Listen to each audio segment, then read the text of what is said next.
Hello student, आप लोग कैसे हैं? आई होप आप लोग अच्छे होंगे, पढ़ाई कर रहे होंगे। तो जैसा कि अब आप लोगों का एग्ज़ाम पास में आ गया है और आपने अभी तक हिंदी की तैयारी नहीं की है, तो उसके बारे में आज हम कुछ आपको बताने वाले हैं। तो चलिए वीडियो को हम शुरू करते हैं। तो फ्रेंड्स, बहुत से स्टूडेंट का कमेंट आ रहा था कि अभी तक हमने हिंदी की तैयारी नहीं किया है। तो ऐसा वीडियो लेकर आइए कि उसमें हमें कम से कम पढ़ना पड़े और नंबर भी हम अच्छे गेन कर सकें। तो जैसा कि इसमें हमने लिखा है, क्लास 10th हिंदी की तैयारी कैसे करें।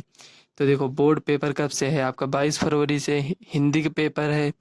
तो आपको हम कुछ पूरा आपको नहीं बताएंगे, मतलब ऐसे आपको बताएंगे कि मतलब जैसे आपको 5 पार्ट है तो उसमें 2 पार्ट आपको कौन से याद करना है जो बहुत महत्वपूर्ण हैं।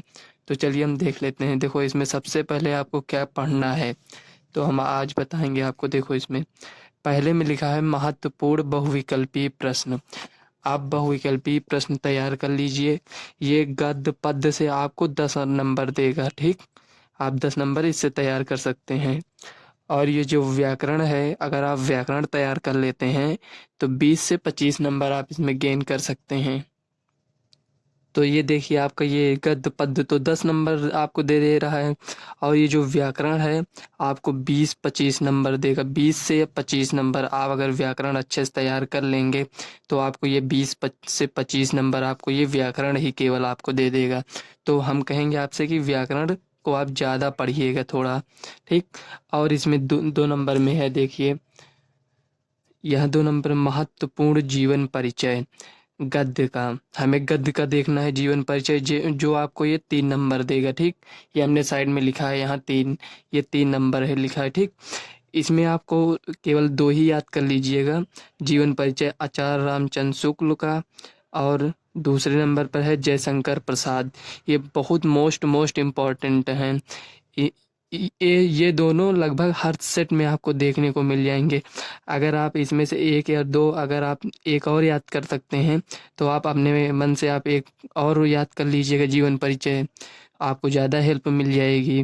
तो ये हो गया। और अब देख लेते हैं पद्य में। 3 नंबर में देखो, जीवन परिचय पद्य का, ठीक। इसमें आपको 3 तो याद ही करना पड़ेगा, सूरदास, तुलसीदास, महादेवी वर्मा। क्योंकि इसमें जो गद्य है उससे पाठ इसमें ज़्यादा हैं, तो इसलिए आपको 3 तो याद ही करना पड़ेगा। अगर आप एक और याद कर सकते हैं 4, तो उसे याद कर लीजिएगा, नहीं तो ये 3 तो मोस्ट इम्पॉर्टेंट हैं, इसको आप ज़रूर से ज़रूर याद कर लीजिएगा। इसमें जो जीवन परिचय आता है, जीवन परिचय लिखेंगे आप, और एक आपको 1 नंबर, जीवन परिचय तो आपको 2 नंबर देगा, लेकिन आप इसमें जीवन परिचय के अलावा आप इनके एक रचना का नाम लिखना पड़ेगा आपको। इनकी एक रचना, जैसे आप सूरदास का जीवन परिचय लिख रहे हैं तो उनमें उनकी एक रचना का नाम लिखेंगे, वो आपका 1 नंबर का रहेगा, उसे आप याद कर लीजिएगा। क्योंकि देखो, पूरा जीवन परिचय लिखने में तो आपको 2 नंबर मिल रहा है, और जो अगर आप रचना लिख देंगे तो वही आपको 1 नंबर दे देगा। क्योंकि वो केवल एक ही शब्द का रहेगा, जैसे ये सूरदास लिखा है, एक ही शब्द रहेगा रचना का नाम, उसे आप लिख कर 1 नंबर ले लेंगे। ये देखो 3 ये हो गया। अब चौथे नंबर में देख लेते हैं गद्यांश के महत्वपूर्ण पाठ। तो जैसा कि हमने यहाँ अभी महत्वपूर्ण जीवन परिचय में आचार्य रामचंद्र शुक्ल का और जयशंकर प्रसाद के देखे हैं, तो इसमें देखो, मित्रता आचार्य रामचंद्र शुक्ल जी का है, और ये जो ममता है ये जयशंकर प्रसाद का है। इसमें जो आपका आएगा, इसमें संदर्भ आता है, रेखांकित अंश की व्याख्या, मतलब आपको मतलब 5-6 लाइन का ऐसे दे दिया जाएगा गद्यांश, ठीक। उसमें आपको संदर्भ लिखना रहेगा, रेखांकित अंश मतलब उसमें कुछ मतलब जैसे ये लिखा है ऐसे ऐसे, तो उसमें अंडरलाइन ऐसे ऐसे कर देंगे, तो उसको हमको रेखांकित अंश की व्याख्या करना रहेगा, मतलब उसमें थोड़ा बहुत चेंज कर कर लिखना पड़ता है, ठीक। और कुछ प्रश्न रहेंगे उसमें, जैसे रेखांकित अंश की व्याख्या रहेगा, उसकी तो व्याख्या करेंगे, उसके बाद आपको प्रश्न रहेगा। ये सभी 2-2 नंबर के होंगे, ये टोटल आपके 6 नंबर के हो जाएंगे। और 5 नंबर में देख लीजिए। फ्रेंड्स, अगर वीडियो आपको हेल्पफुल हो तो आप चैनल को सब्सक्राइब और वीडियो को लाइक ज़रूर से कर दीजिएगा, क्योंकि वीडियो बनाने में बहुत मेहनत लगती है, इससे हमें मोटिवेशन मिलता है। तो देखो, 5 नंबर में है गद्य पद्यांश के लिए महत्वपूर्ण पाठ, ये आपको 6 अंक देगा। इसमें आप पहला याद कर लीजिएगा पद, पद मतलब ये पद नहीं, ये पद पाठ का नाम है। और धनुष भंग, और तीसरा भक्ति नीति। इसमें आपका प्रसंग आएगा और व्याख्या आएगा। प्रसंग देखो, संदर्भ तो आएगा ही, संदर्भ लिखना रहेगा, और प्रसंग और व्याख्या। संदर्भ में हमें इसके पाठ का नाम और लेखक का नाम लिखना रहता है, और प्रसंग में जैसे कोई आपके पद मतलब 2 लाइन का दे दिया, 2 लाइन 5 लाइन 10 लाइन मतलब जितने लाइन का पद रहेगा, उसमें आपको प्रसंग में लिखना रहता है कि मतलब इसमें कवि क्या कह रहा है, तो उस टाइप से आपको लिखना रहेगा। ये सब आप लोग तैयार कर लीजिएगा। आपके पास बुक होगी, बुक से तैयार कर लीजिएगा, नहीं तो आप क्वेश्चन बैंक ले लीजिए, उससे आप तैयार कर लीजिएगा। क्योंकि आपके पास अब ज़्यादा समय है नहीं, इसमें आप पूरा वैसे भी नहीं पढ़ सकते हैं, तो इसलिए हम आपके लिए मोस्ट इम्पॉर्टेंट जो हैं उन्हीं को लेकर आए हैं। 6 नंबर का देख लेते हैं। इसमें अभी तक 5 नंबर देखे, अब 6 नंबर में देखो, ये संस्कृत के महत्वपूर्ण पाठ। इसमें आपको 4 पाठ हैं, और जो ज़्यादा मोस्ट इम्पॉर्टेंट हैं आप वाराणसी याद कर लीजिएगा, और वीरा वीरण पूज्यते, और ये भारतीय संस्कृतता, ये जो चौथा है इसे भारतीय संस्कृत। 1 2 3 आप इसे ज़रूर से ज़रूर याद कर लीजिए।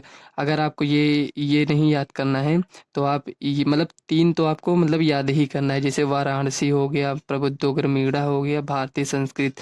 चाहे आप ये तीनों याद कर लीजिए, चाहे 1 2 3 इसको याद कर लीजिए, ठीक। 3 तो आपको इसमें से याद ही करना पड़ेगा।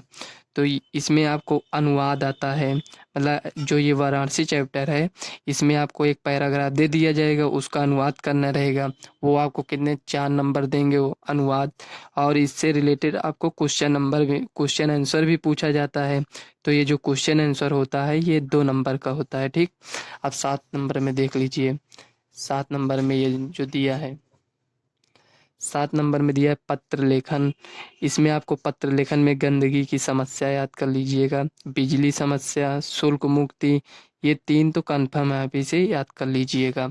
आप 2-4 बार जहाँ लिखेंगे ना तो आपको खुद ही समझ में आने लगेगा, तो 2-4 बार लिखकर आप रिवीजन कर लीजिएगा। खंड काव्य, इसमें खंड काव्य, सभी जिले का खंड काव्य अलग अलग होता है। अगर आपको खंड काव्य नहीं पता है तो आप टीचर से पूछ लीजिएगा, या आपके पास क्वेश्चन बैंक होगा उसमें आप देख लीजिएगा, सभी जिले का अलग अलग खंड काव्य होता है। ये आपको 3 नंबर देगा खंड काव्य। और ये निबंध, निबंध इसमें देखिए प्रदूषण है, आतंकवाद, कारण निवारण, विज्ञान वरदान या अभिशाप, ये आपको 6 नंबर देगा। और अगर आप ये तीनों, हम तो आपसे यही कहेंगे कि निबंध ये जो 3 दिया है, इसमें आप 1 2 निबंध और ही मतलब याद कर लीजिएगा। लेकिन आपके पास समय वैसे भी बहुत कम है, 1 महीने का मुश्किल से समय बचा होगा। तो देखिए, प्रदूषण, आतंकवाद, कारण निवारण, विज्ञान वरदान या अभिशाप, ये 3 तो हो गया। आप ऐसा करिएगा, इसे याद मत करिएगा, आप इसे 2-4 बार पढ़ लेंगे ना तो थोड़ा बहुत वो वैसे भी याद हो जाता है। तो जो आप पढ़े रहेंगे उसको 2-4 बार आप कॉपी में लिख लीजिएगा, तो उससे आपको बहुत हेल्प हो जाएगा। तो देखो, ये हो गया, ये हो गया, ये, और 1 2 निबंध आप अपने तरफ से याद कर लीजिएगा।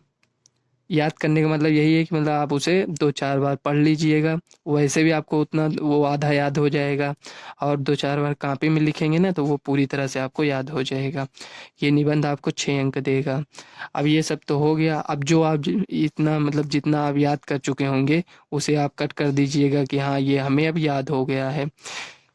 अब देख लीजिए इसमें स्ट्रेटजी में क्या है, आपको कैसे आपको स्ट्रेटजी बनाना है, कैसे आपको क्या करना है। देखिए, हमें सेल्फ स्टडी करना है। अब बाहर जाने से बचिए, कोचिंग वोचिंग स्कूल आप बंद कर दीजिए, सेल्फ स्टडी करिए, क्योंकि ज़्यादा समय है नहीं, आपको आने जाने में ही समय वो बीत जाएगा, पता ही नहीं चलेगा।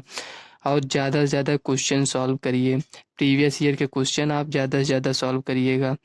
2 घंटे आप डेली हिंदी, जो हिंदी सिलेबस है इसे आप 2 घंटे दीजिए, क्योंकि आपके पास तो और भी सिलेबस है ना, उन्हें भी तो देखना पड़ेगा।